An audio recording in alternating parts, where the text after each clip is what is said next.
Hey everyone, welcome back to Rick's Reviews. I'm your host, Movie Real Rick. And today we're talking about the much anticipated M. Night Shyamalan movie, Glass.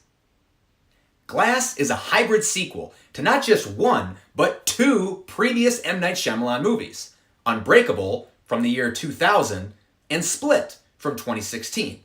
I highly recommend you see both of these movies before you go see Glass. Otherwise, you're going to be completely lost and you won't know what the hell's going on.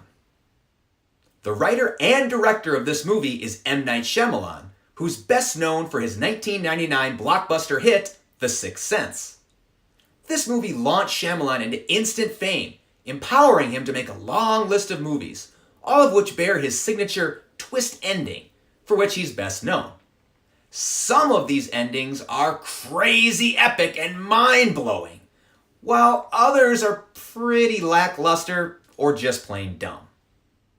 To quickly recap, Unbreakable stars Bruce Willis, who's involved in a catastrophic train derailment at the beginning of the movie and is not just the sole survivor, but is somehow completely unharmed in the crash.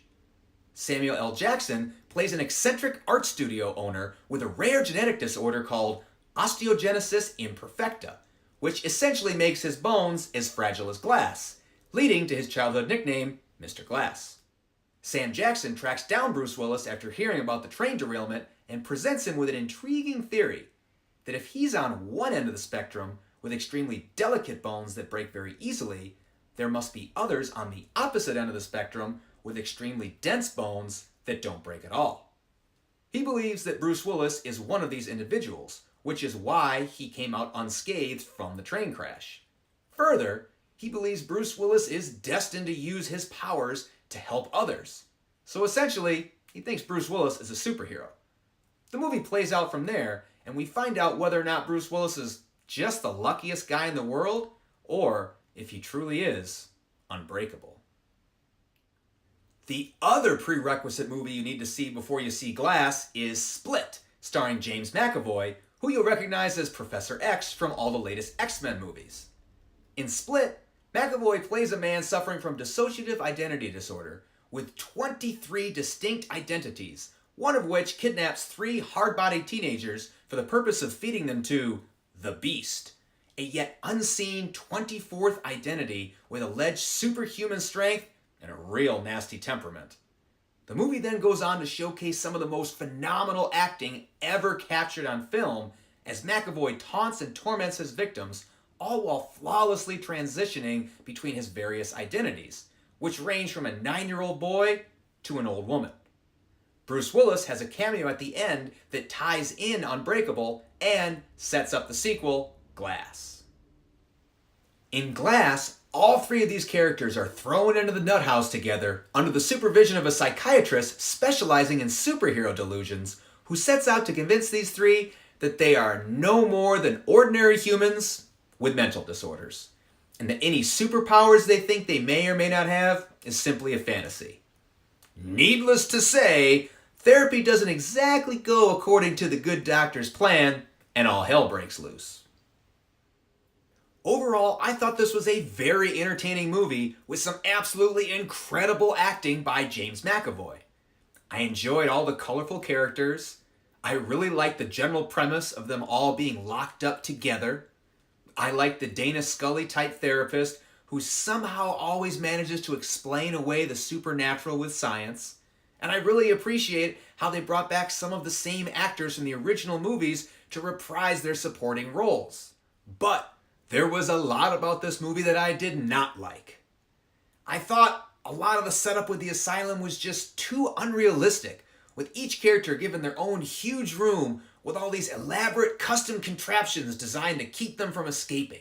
They got 100 cameras watching them, and then like 2 guys working in the whole damn nut house. Then, every fight scene was just a bunch of grabbing and throwing. There might have been like 1 punch in the whole movie. Maybe I've been desensitized by all these epic battle scenes in Transformers and Game of Thrones, but I thought the fight scenes in this movie were a pretty big letdown. And speaking of letdowns, I was extremely disappointed by the ending of this movie. As always, I won't give any spoilers, but I will tell you that I did not like the ending of this movie at all.